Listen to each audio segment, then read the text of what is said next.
Welcome to Resilience Development in Action, where strength meets strategy and courage to help you move forward.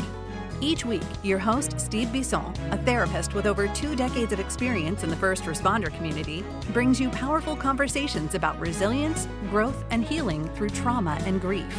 Through authentic interviews, expert discussions, and real-world experiences, we dive deep into the heart of human resilience. We explore crucial topics like trauma recovery, grief processing, stress management, and emotional well-being. This is Resilience Development in Action with Steve Bisson.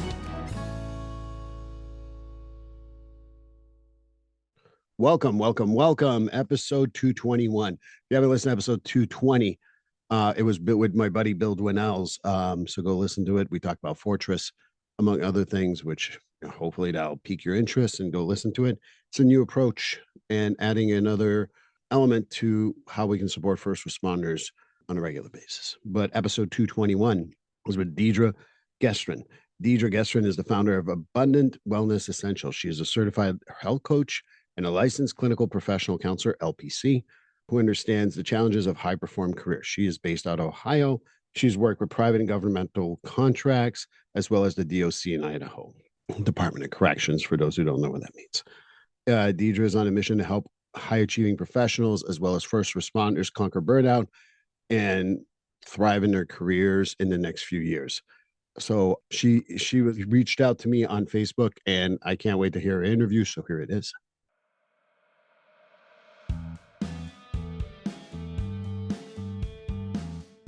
GetFree.ai. You heard me talk about it. I'm going to keep on talking about it because I love it. I've had about a year and a half, 18 months practice with it, and I still enjoy it. And it saves me time and it saves me energy. Free.ai takes your note, makes a what you're talking with a client, just press record. And it does either transcript, it does a subjective and an objective with a letter if needed for your client and for whoever might need it. So for $99 a month, it saves me so much time that it's worthwhile. And if you do it for a whole year, guess what? You get 10% off. More importantly, this is what you got to remember, because you are my audience that listens to Resilience Development in Action. If you do listen to this and you want to use free.ai, put in the code STEVE50 in the promo code area, STEVE50, and you will get $50 off in addition to everything we just talked about. Get freed from writing your notes. Get freed from even writing your transcripts. Use that to your advantage. Free.ai, a great service. Go to getfree.ai and you will get one of the best services that will save you time and money. And I highly encourage you to do so. Well, hi everyone, and welcome to episode 221. Very happy. We can, you connect with people in different ways, and we have a great group on Facebook for first responders and therapists. And I had asked if anyone was interested. I know we had a couple other guests, but the one who spoke up really quickly was Deidre. And Deidre was really excited to come on, and I'm so happy to have her on. So Deidre Gestrin, did I get that right? You did. All right. Got it. Welcome to Resilience Development in Action. Yeah, thanks, Steve. It's great to be here. First responders are near and dear to my heart. Any particular reason? Well, when I was a kid, my father and then both my aunt and my uncle were volunteer. So I live in such a small community that when I was a child, it wasn't a paid district. It was all volunteer for first responders. And so I just remember as a kid, right, if I was with my dad and he'd get a call, he'd take off to town and I'd hang out in the fire station until my mom came and got me. Yeah. And so that's kind of why it's near and dear to my heart. And I know a lot of people in the field, and it's a stressful job, and it takes, I think, a certain personality to sustain it. That's a great place where we can go later on, because it's also the type of person that will go above and beyond to a point of burnout. And that's what I think we're going to talk about today. Yes, absolutely. But maybe it's good to start off with something simple, like, who are you? What do you do? Everything else that goes with that, other than have parents who work in that field. Yes. So I have actually been a licensed mental health counselor for, I think I'm going on 16 years. And about 2 years ago, I added a health and wellness coaching certification to that. Part of that was through my own burnout journey and recovery from that, because I truly believe to heal us as individuals, we actually have to look at both the mental health and the physical health component because it's so intertwined. And so I've been, the last, I would say since COVID, my therapy practice has become like 90% about burnout and stress. And then that's kind of between that and my personal journey and my own health issues because of it led me to add the coaching component because it's so prevalent in our world today. And too many people are struggling. Too many people are leaving the careers they feel passionate about and they feel called to, and they're leaving because of burnout. And the numbers are just astronomical in every field. If you expect me to argue with you, number one, I'm going through my own, you talk about 16 years, I'm 26 years in doing therapy. And I just turned 50 a few months ago. And one of the things I'm thinking about right now is exactly that. And like, again, most of my clients heard me say that privately to them, so I don't care about saying it here. It's not about one client. It's about the overall journey of seeing, 120 to 130 individual sessions for the last 26 years that right now is just grinding the hell out of me.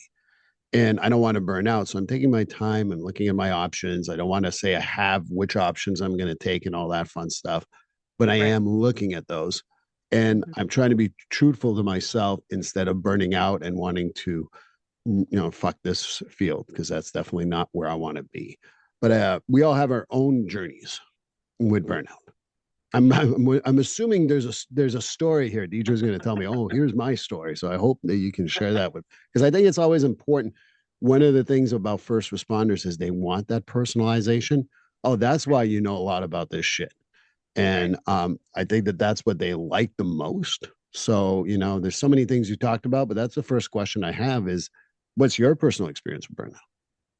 Yeah, and I'm happy to absolutely share that because it's a big significant piece to why I'm on this journey, right? And why I'm here today. And in my in my entire career, not just as a counselor, but prior, I've actually hit burnout three very distinct times in my entire career. But it was this third one that really had the most impact on me and that I want to share a little bit about. And part of that is because in my recovery, my burnout actually became secondary traumatic stress. Oh, And there's a lot of research out there that will kind of put those in the same bucket, but I don't see them that way. I see one as one leads to the other. And so, little bit of background on kind of my last round of burnout. I was working community health. I was program manager, but still seeing clients. So I was doing multiple roles. We managed our own crisis line, which means people, if they were at the ER because they were feeling suicidal, we would get called to go in and assess them, potentially find placement. Well, as a supervisor, I had to support that as well. And I was right. helping some residential programs, right? But what happened was when I say I was working 24/7, like I am literal Steve, I was working 24/7. I was doing my day job. If the crisis worker had three people they were trying to assess and I was their backup, I had to go in and help them at night. Or we had some kids running from a residential program. So trying to maintain a good working relationship with our law enforcement, what did we do? We'd go out and help look for them. And so I really did work 24/7 for a while. Well, what happened was I wasn't sleeping and it was starting to take such a toll on my physical health that in my mid 30s, I developed arthritis. And I'm like, I'm too young for this. Well, I went to a doctor visit, which I see a doctor who does more functional medicine, right? So preventative, let's get to the root cause. And if I was to quote him, he said, Deidre, your job is killing you. If you don't make a change, I can't help you. Mm, That was the biggest light bulb moment in my journey because I was so tired. I was very cranky. I didn't care what I said to my supervisor that I knew something had to change. Right. And so thankfully, I had some very supportive colleagues that I worked with, and one said, Deidre, just take FMLA, you have it. Well, Steve, I don't know if you know this, but the World Health Organization actually has an official definition for burnout. And there's more people today who are taking leave of absence and FMLA for burnout than they are for physical health reasons, for chronic illness. More people because of burnout. But in my journey, I did that for 3 months, tried to figure out, okay, what do I need? Change jobs, because we all think, oh, I'll change jobs and then things will be fine. Right. No, no, not the case. Because where I went to, it was very much played down, the issues the facility had. And the doors closed 6 months after I got there. I had to stay for 2 more months to finalize, help clean up. So I moved states for a job that I thought would help. Lasted 8 months. But that's actually the blessing to where my recovery process started, because that put me on unemployment, which meant I could sit back and focus on myself for 6 months, not worry about finances, and truly go, okay, why did I allow this for the third time, 3 times in, right, 20 plus years? That's too many times in my opinion. Once is too much. I was going to argue that point, but thank you for doing that. But I think that what, there's like what I like, fascinating guests and such, you fall in that category. I've got like 5 notes I want to bring up. But I think a good continuance here is I'm happy you didn't burn out, because it sounds like you're bringing a lot of good stuff to the world. So happy that you took care of us, yourself, and take us out of us now, the first responder world. I'm not the first responder, but I do work. Number 2, I worked in social services, and I worked on the actual crisis team while I was working the residential program and the supported housing program. So right. There's a lot of what you said really resonated with me, because it's like a passion, but when your passion turns into obligation, it changes. And Absolutely. I think that's where, I had to take a step back myself. I'm lucky I never got to burnout. I hope I never get there, but I certainly had to take a step back and work less and feel guilty about it. And I'm sure that all the feelings. But I guess the natural question that comes with everything we just talked about is, if I'm a police officer, I'm a firefighter, I'm a paramedic, I'm an EMT, an ER nurse. It can't just be like, you know what? I'm going to change my job right now. Thank you.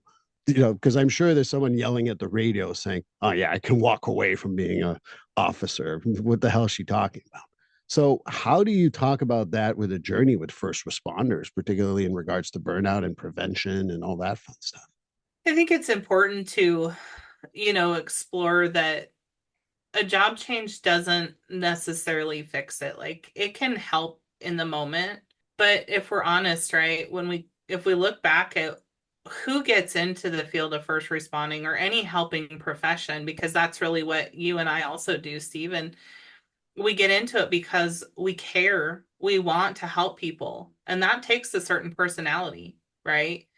And that's not an easy thing to just walk away from. So you can walk away, but you're going to probably feel like a piece of you is missing, right? And so instead, you have to explore, okay, what changes can I make so I can once again be passionate about what I'm doing, look forward to what I'm doing? Because I do think we're going to have ups and downs regardless, but we don't want any job to become trauma symptoms or burnout, right? That physical, because I think I mentioned with me, I had the extreme physical symptoms, started developing diabetic numbers. Mine went into trauma that I didn't even like my family standing behind me. I had to sit with my back against a wall at a family function. And so we have to really get back to, why am I doing this? We need to explore back at our purpose, but then look at what can I do individually. But I also want to recognize we have many fields that have, we might call them broken systems. Healthcare is a broken system, right? That's an understatement, but anyway. It is.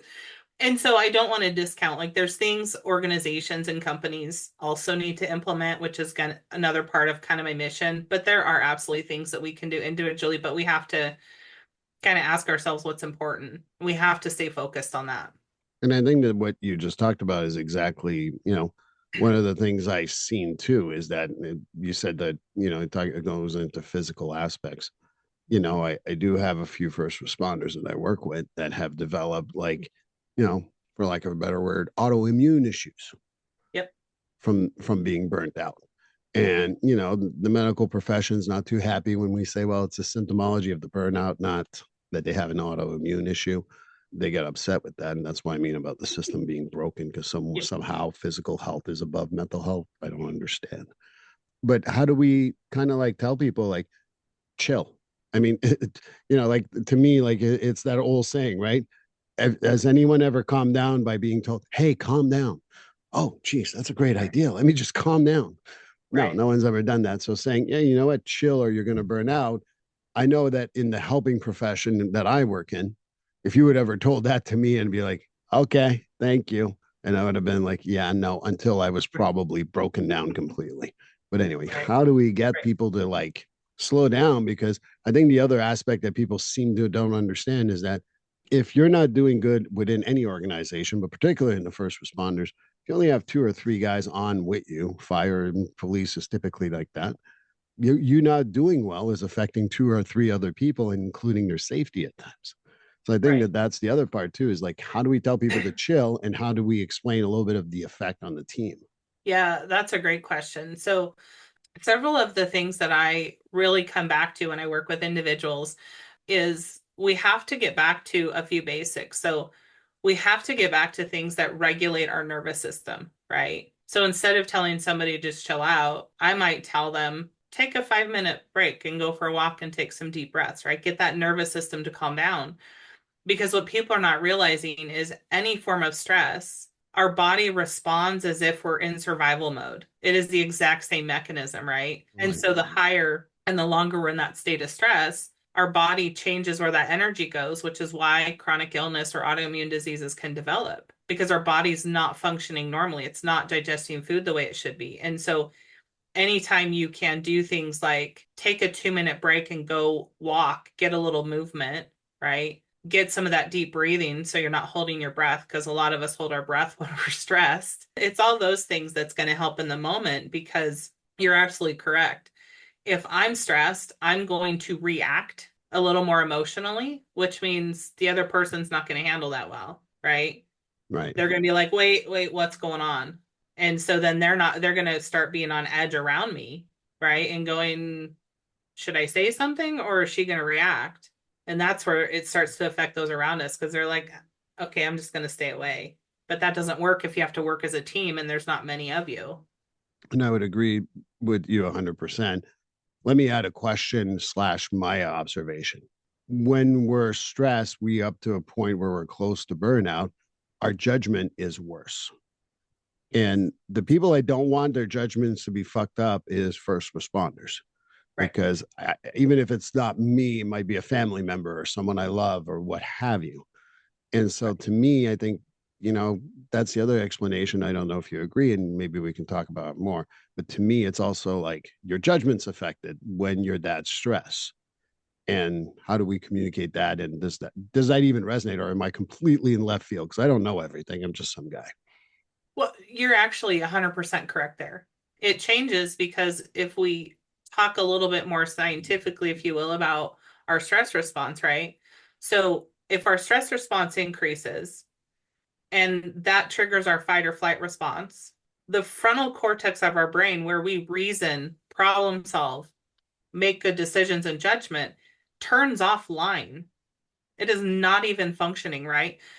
Because that survival goes back into our brainstem to get us through the situation as safely and quickly as possible, which is also back where we're kind of stuck in the emotional side, which is the reactionary. And so in that case, if you are chronically stressed and headed to burnout, you're not thinking clearly because you're too stuck in the survival part of your brain. Absolutely. Yeah. I also tell people that once you're in your survival mode, what are the 3 most, I can talk as a therapist and say 4, Yeah. but let's go with 3 for now. Right. There's the fight, flight, or freeze.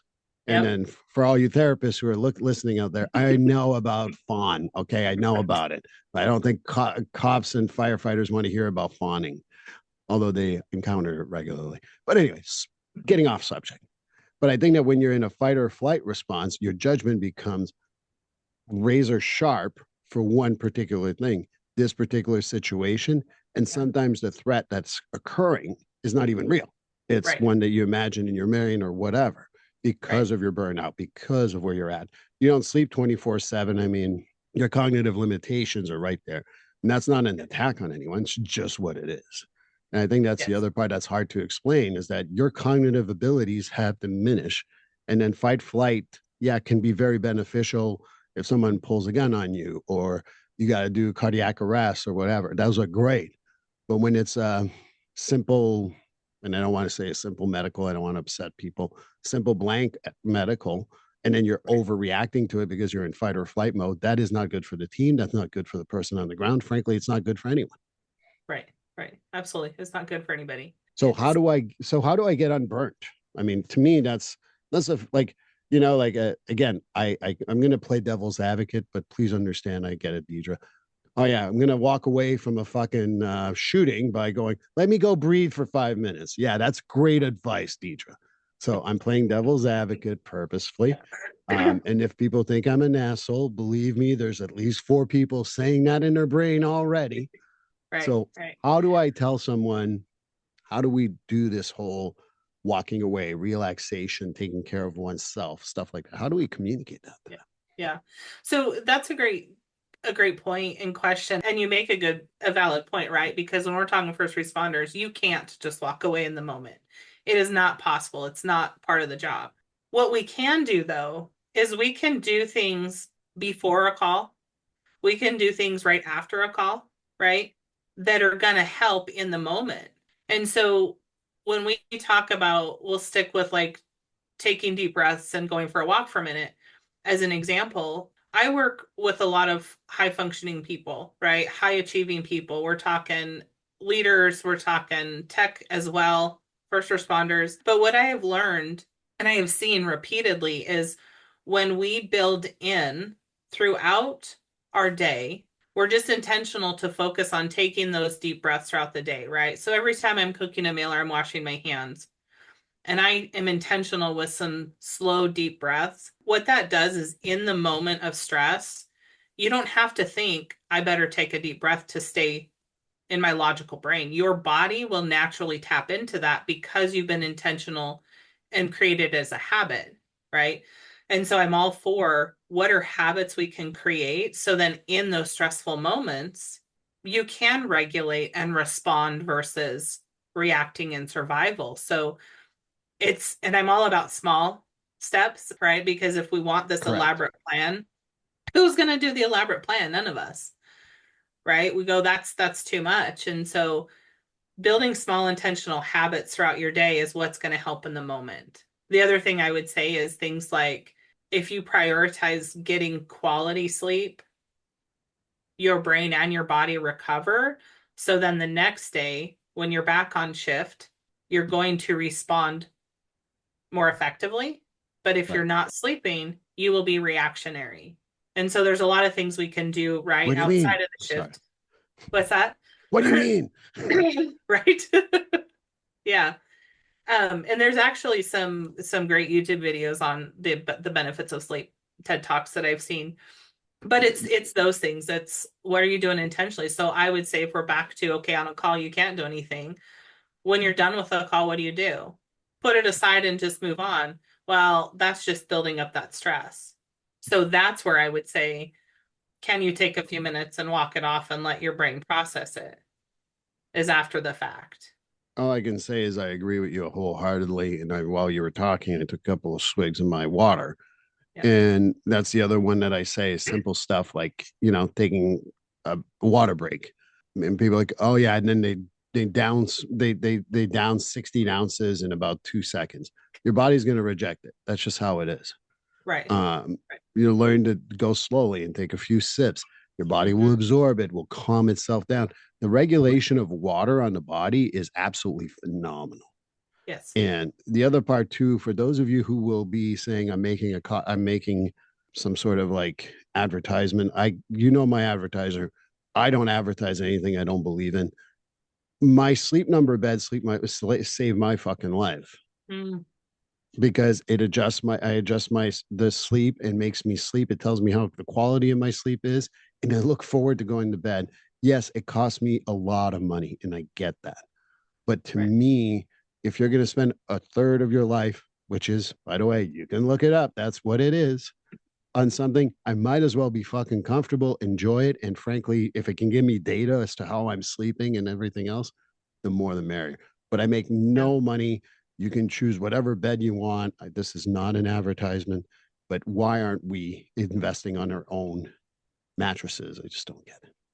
Yeah. I'm with you there. People think that I hear all the time, I'll sleep when I'm dead. Great, you'll have a shorter life. Right? I don't sometimes don't know how to respond. So it's absolutely be comfortable, get a mattress you're comfortable with. I'm also going to say, look at your routine 30 minutes before you want to sleep, because that has a direct impact on your quality. I have the same sleep. I call it sleep hygiene. 30 Yep. minutes before Yep. bed, take my meds. Yep. Currently has a sinus infection, so I got to do some stuff for that. Yep. Get into the shower. I take a bath. Yes, it's not manly. I don't give a shit. Read a book, write in my journal, go to bed. It's pretty Yep. much every time the same thing. And guess what? My body knows once I start the first step, it's got to start winding down.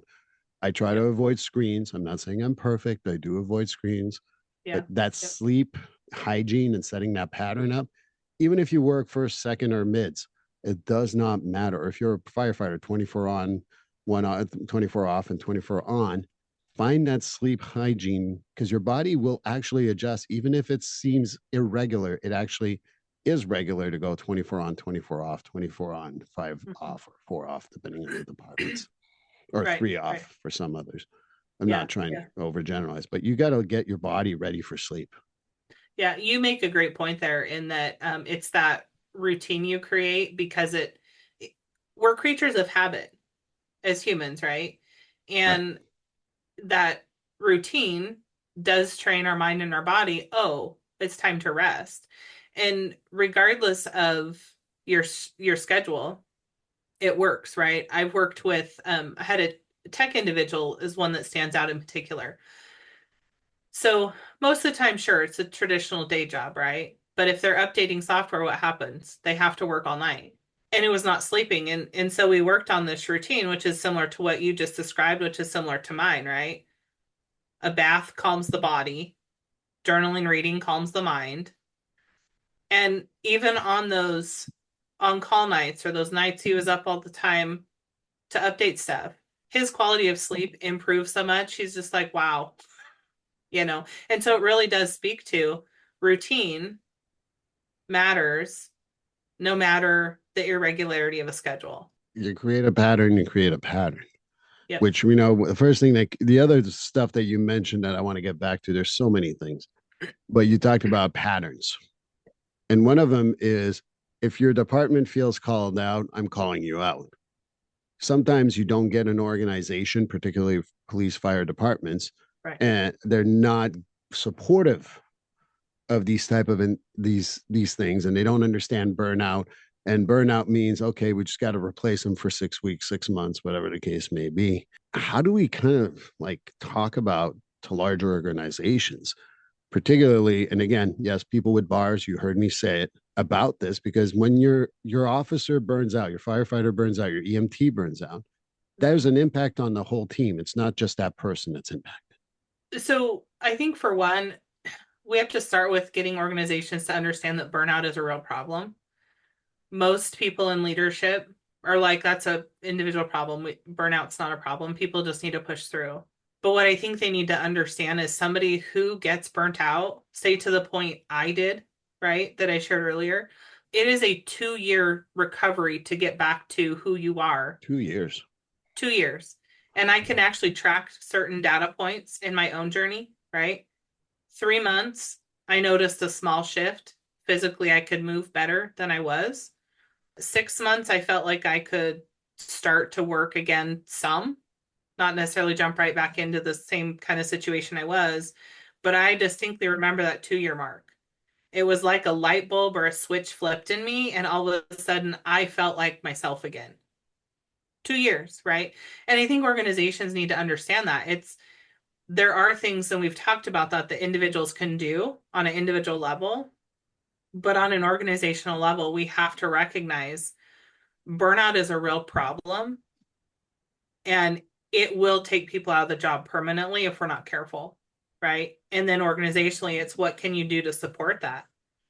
How Right. can we, as an organization, help support? Yes, therapy is important, right? Especially if you hit that secondary traumatic stress level like I did. But organizations have to listen to people when they say, I'm not functioning well, right? Exhaustion, decision fatigue, cynicism, all those things. We need to listen as an organization and then say, okay, what can we do? Do we have policies and procedures we need to shift a little bit to help? Because a lot of them think, well, we have this wellness program. They can go get health coaching and they can get therapy. Wonderful. That's a piece of the pie. It's not the whole pie. Hey, here's a pill. Yeah. Now they're fine. They got a pill. Yeah. Yeah, I think that that's the other stuff too, that, you know, as I work on creating a program with my colleague and co-business owner, I'm all for peer support. I'm 100% behind peer support.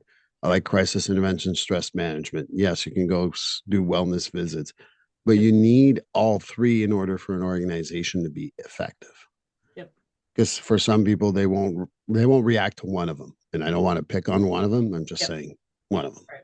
And I think that that's the other part too, that I feel particularly leadership doesn't get. Well, we got this wellness program. Meanwhile, it's some Joe Schmo that no one likes who said they had experience with first responders, but doesn't understand the culture nor the terms. And they ask you, like, what's roll call? And you're like, why did I go talk to that guy? Right. Right. So I think that, you know, when I think about organizations, I think it's the support that you talked about. More importantly, is that know who you're working with and not have one resource. You know, it's not like I never said to one of my clients, you know what, go take a bath, you'll be fine. I've never given one solution. I think it's absolutely band-aiding stuff when you just give one solution. Right. Right. Yeah. And I would say to that, part of my journey was I had to explore internally, why did I allow myself to get burnt out for the third time? Yeah. Because yes, there were things that my supervisor and my organization could have supported me with, right? When I'd go to them for a year and said, I need a break from the crisis line. I can't do this night thing right now. And I don't get heard. The organization's failing supporting me, right? But I had to do that internal work to go, why did I get there? And for me, it was because I have an anxious attachment style. So I'm going to give more so I feel needed, right? Or if you dig into your personality styles, I dug into my Enneagram number and I went, oh my goodness, okay, no wonder. It's that people pleaser of me that puts myself last. But we have to find those root causes too. And I think that one of the other things that I want to come back to is you talked about, you know, the mind affecting the body and all that. My view, and if people have read my book, and if they haven't, that's fine. I talk about the mind, body, spirit, like a whole lot of people too. It's having some sort of spiritual life. And Yeah. when people hear spiritual, I always tell people, I don't really care what you believe in. If you believe it doesn't harm it, whatever you believe in doesn't harm other people, I'm 100% behind it. There's Right. no problem on my part.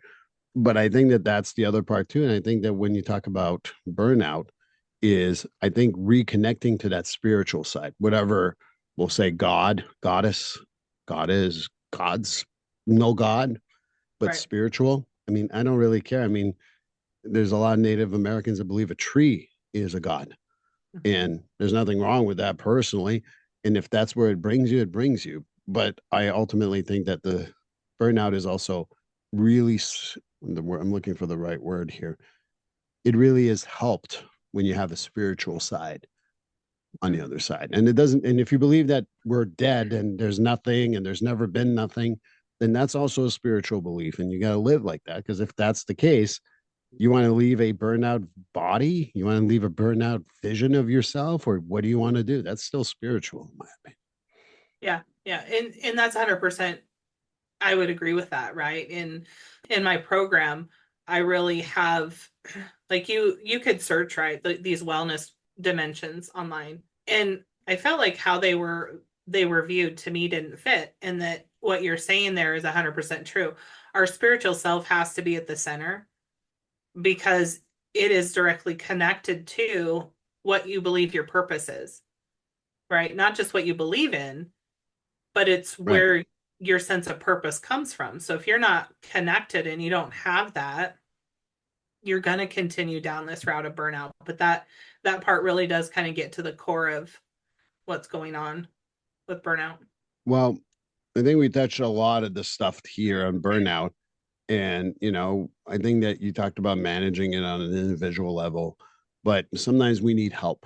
And what I mean by that is great ways to reach out to Deidre. How would people get in touch with you? Yeah, so the best way to find me or get in touch is to go to my website, which is abundantwellnessessentials.com. And if you want to just book a free call to chat, just go to abundantwellness.com/consult. Be happy to just help you kind of figure out what's going on and what would be the most helpful for you. And if I'm not in Idaho, can I still contact you? Yes. So Just as far as I like to put practice, that in because people will be like, well, that's great. I'm in Massachusetts. Yeah. Coaching is not limited to that. So yeah. If you're looking for therapy specifically, then yes, you'd actually have to be in Idaho, Washington, Montana, or Oregon because I'm licensed in 4 states and do a lot of telehealth. But Damn. Coaching, you can be anywhere. And even if you're looking for therapy, I'm happy to support you in trying to find what you're looking for. So we'll put that in the show notes so they can reach out to you on the web. Any social media that they should follow or? So you can actually find me almost on any social media. I have a YouTube channel as well.